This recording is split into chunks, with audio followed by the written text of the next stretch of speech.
Hello! Today I'm going to be replacing the tires on my 1969 Honda CL450. I think the process is similar for any tubed tire. So first, I'm going to take all the air out of this tire. Alright, so I'm taking...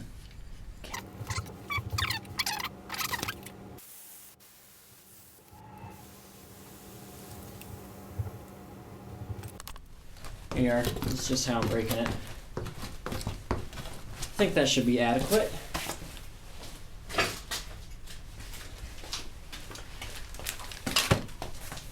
I've got, these are rim protectors, I think. This was just like a kit on Amazon for like 10, 15 bucks for some tire spoons, and it came with some other stuff. So I've got this soapy water, and you use this to sort of help the bead slip up and off the tire. So basically, I want to pop this bead up over the rim, but I can't do that because it's just pulling right into the rim here, and you can't stretch the bead. So I need to press down and get this end of the bead into the center of the rim. And then once I do that, I'm actually just going to fully stand on it. Then I can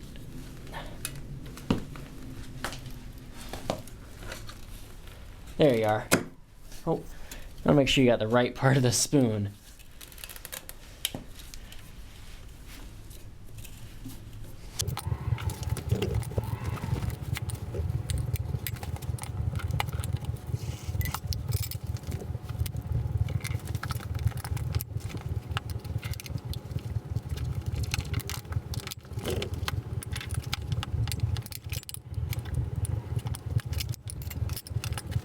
Alright, so I got the first bead off. Now I'm going to take the inner tube out.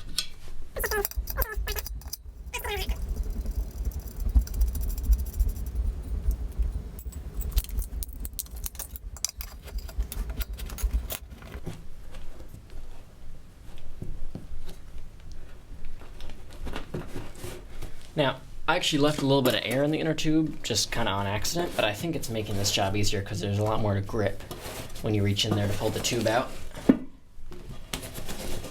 So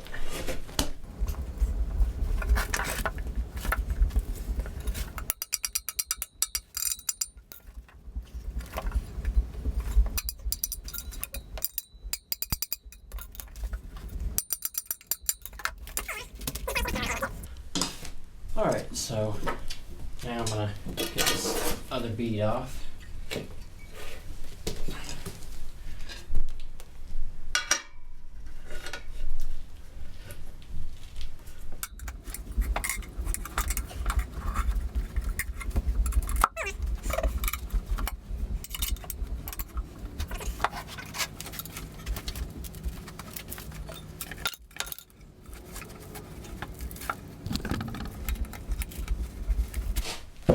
There you are. Oh man. Okay. Tire is off. Alright, so I got the rim here, and it's kind of full of rust and dirt. And some old rim tape. I'm going to replace that, so I'm taking the rim tape off. And I don't know, I'm going to give it a wipe. Figure out if there's anything else I can do about this, because it's... Alright, so while I take a look at the rim, I'm also going to stuff just the old inner tube, because I have it out. I'm going to stuff it into the new tire and inflate it to sort of stretch out the tire, because I ordered this online and it came in the mail all tied up.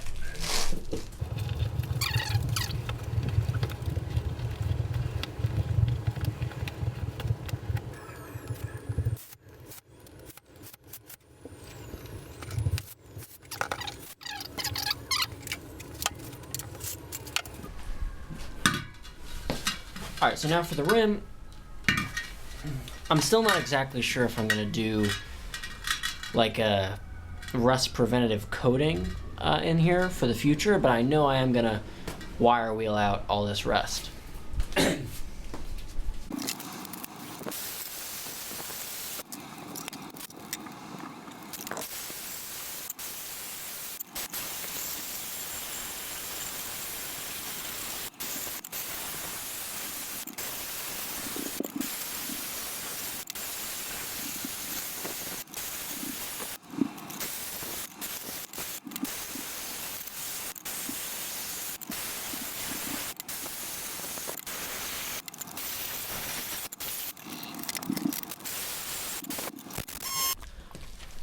Alright, so I think that got most of the rust off.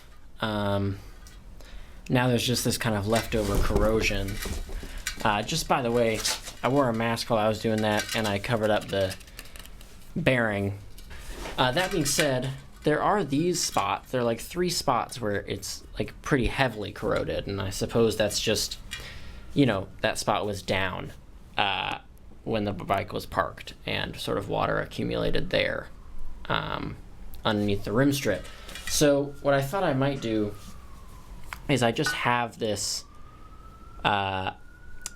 Rust-Oleum spray that says rust preventative, and I think I'm just going to spray a little bit of that on here just to try to reinforce these areas a little bit, and then I'm not really going to worry about the area where the bead sits because again, I don't want to add some thick layer of something that messes up how it seals.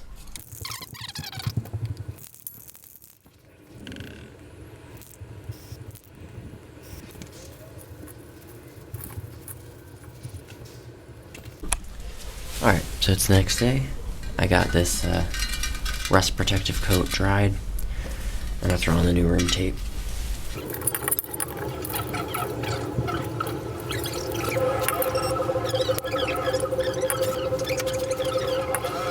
Alright, my new tire has been stretched by the old inner tube, so I'll empty that of air now.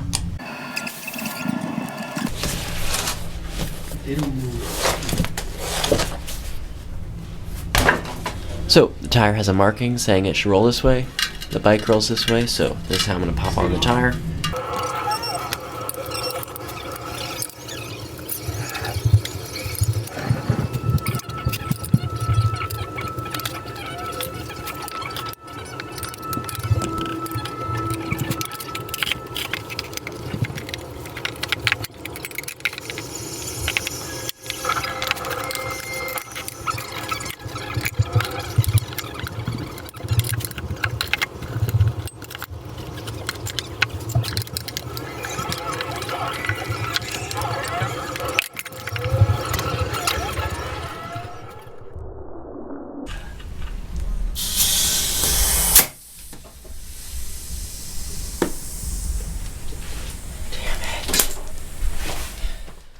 Alright, so the other night I put this tire in, but I punctured the inner tube.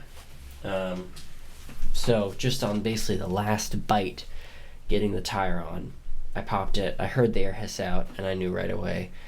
So I had to buy another inner tube.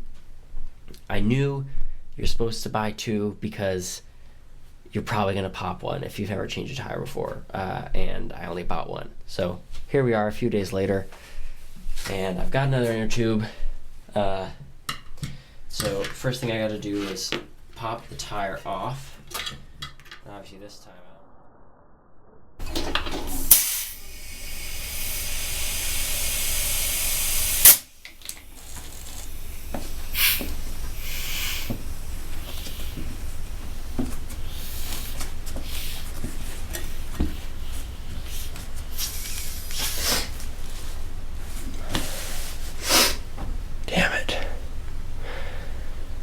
Alright, I think I'm just going to bring this to a shop and have them do it. I now understand why people just have their tires done at shops. It is really pretty tough. Alright, hopefully this is the end of a short montage of failing to get the inner tube onto this tire without pinching it. I've pinched 2 inner tubes now and had to order more each time. Stupidly, I think you should probably just order an extra one when you get the first one, and then you should probably not pinch the second one. Anyway, here I am now. New inner tube. I looked into patching the old inner tubes, and I don't know. Some people say you can, some people say you can't. And at the end of the day, it's like $20, I think, on Amazon, like $17 or $18, and they ship the next day. So anyway, I figured it was fine. Just get a new one. I think how I messed up The first time is when I went to grab the inner tube on the final pull, I grabbed the tire and pry it on. I pinched the inner tube on that final pull because I heard air leak right at that moment. On the second time, I thought no air in the tube and I don't have any pressure against which to pinch the tube. And that was also wrong. I ended up pinching the tube, I think, twice when I took it out and examined it. And that's because the pinching doesn't happen against the air in the tube. It happens against the rim and the spoon. So when you don't have air in the tube, you have no resistance to that pinching. So as it turns out, you do need some air in the tube, and you basically want to make sure that it's fully seated in the tire before you start prying it on, so you minimize the chances of pinching it against the rim. Now, I'm saying all this as a person who has not successfully changed a tire yet, so I gotta put my ideas to the test. I also wasn't using lube on the last tube because I found all that rust in the rim and I was worried about contributing to that rust. I think the truth is water's going to get in there anyway over time, and so I decided I am going to use some lube. I have this glass cleaner. I don't know, people use Windex. I figure this is probably similar. So I'm going to try to use some lube this time to help get that tire on without having to put so much force into it, and try to focus on that drop center, that center of the rim where the bead drops in to pry it on. Try to focus on that a little more. So, like I showed, or like I explained, I do have some air in the tire now. And the hardest part is getting this valve to seat. So you can see I've got, you can't see it, but there's a little yellow mark here. It's about the size of a little smaller than a nickel. And this is where the valve goes in. You want all this stuff to be lined up. That's a balance mark. I suppose it's the lightest part of the tire because the valve is the heaviest part of the tube. That's sort of supposed to equal out. So I'm just going to begin by stuffing the tube in there.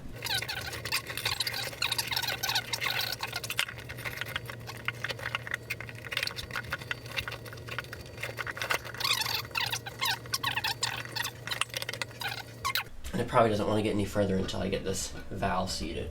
So let me find this washer, and I don't think I'll include the clip with the last tube where I explain this, but there's some debate online as well about where you put the washer and then the two lock nuts. And what I found from, I think, Dunlop inner tube manufacturers is you do the washer against the rim, and the two lock nuts here, they lock a little bit above the rim to give it some wiggle room. So that's what I'm going to be doing here. I've heard people have success in a number of ways, so I'm not overly worried about that. So I'm going to put the washer on here. Actually, here. This is how I did it last time. A little bit easier. So you can see I got my rim tape and the hole in the rim lined up. Put my washer on there. Okay. And then basically I want to get a tire spoon, just raise the rim a little bit, the bead, and that way I can begin to hopefully, I'm just pressing the valve from the other side. I know you can't see, just trying to press the valve from the other side in there, trying to get, basically the bead wants to push the inner tube down, and we need to push the inner tube up just for us.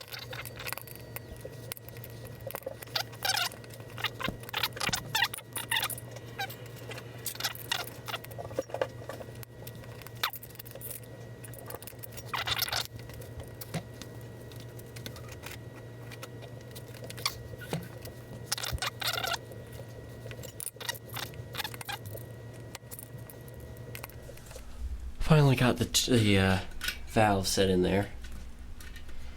Now I'm going to come back here to where I was positioned and see that everything has sort of followed that valve in dropping in. I might throw a little more air in there just to... Now that's pretty full of air. So I'll drain it out again. That's just to try to kind of work out some of the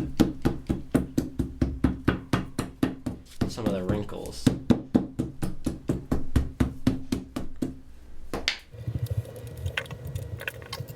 So I think you want to start 180 degrees from the valve. Start is always the easiest part, but keeping an eye on the tube in there.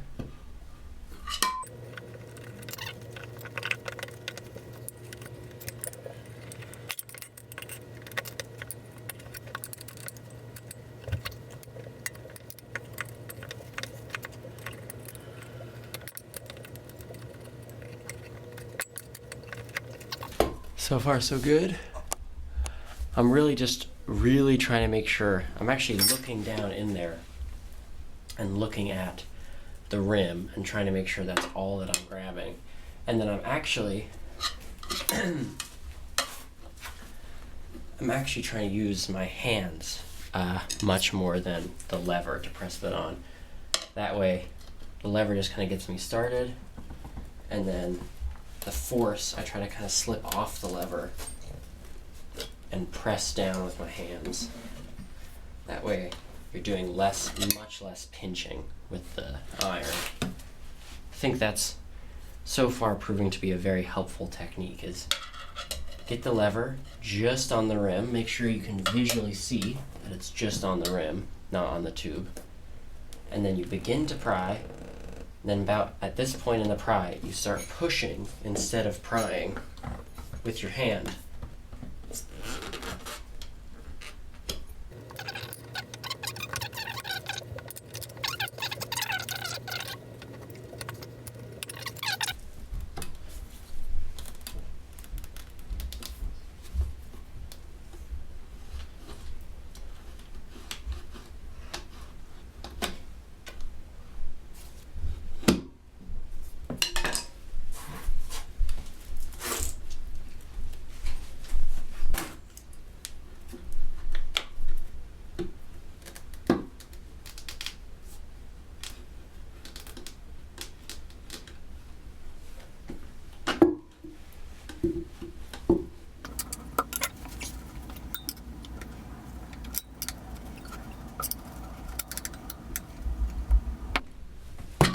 Oh, okay.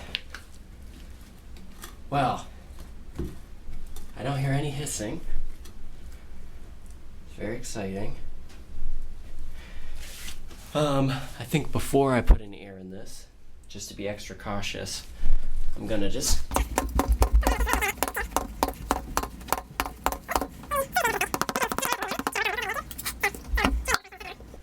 make sure. I'm actually gonna get my flashlight here.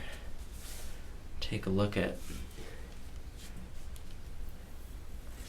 I'm gonna go all the way around, just make sure I don't have the tube pinched anywhere before I fill this up and add pressure.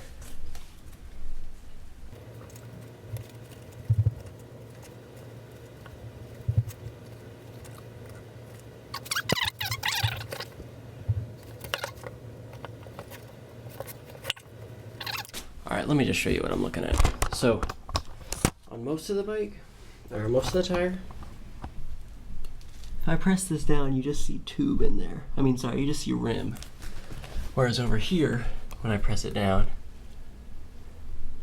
see how you can see that little, there you go, you can see a little bit of tube. So, what I'm trying to do is work that tube up into the tire before I inflate it too much.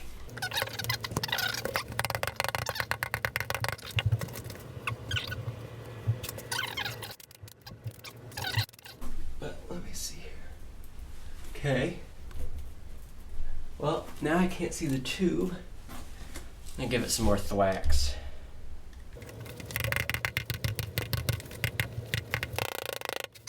Now I'm gonna turn on my air compressor and get some more air so we can fill this tire up just gradually, little by little. Alright, so the correct tire pressure is 28 PSI for the rear tire.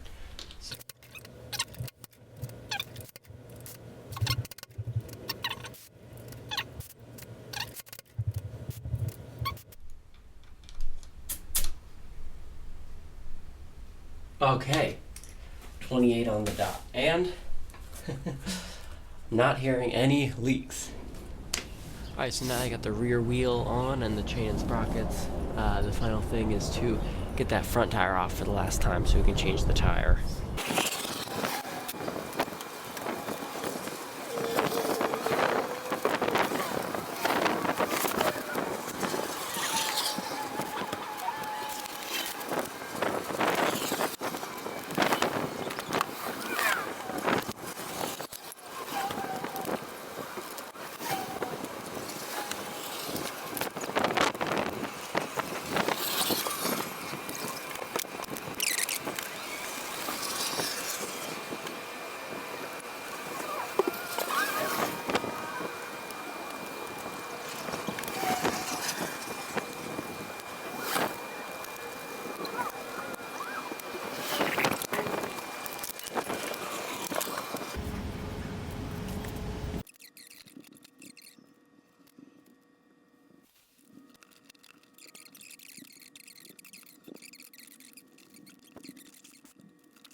Alright, so on the last tire, there are a few bigger corroded spots. On here, not so much. There's just these two small ones. I think I'm not going to bother painting over them. I think that's fairly minimal protection anyway, so I'm just going to go straight into the tire change.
Alright. Feel pretty good about how that came on. Now, just like the last tire, I'm going to take a while to inspect everything, make sure the bead is not anywhere, the tube is not anywhere it shouldn't be, and then I'll fill it up with air.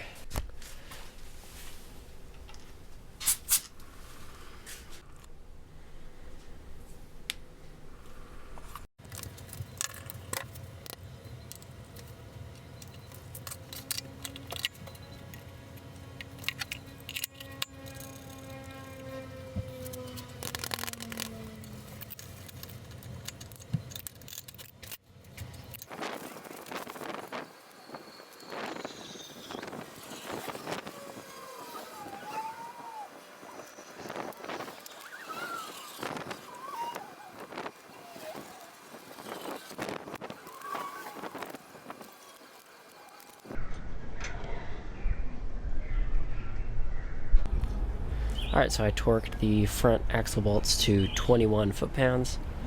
Now I'm going to reattach the brake cable and the speedometer cable.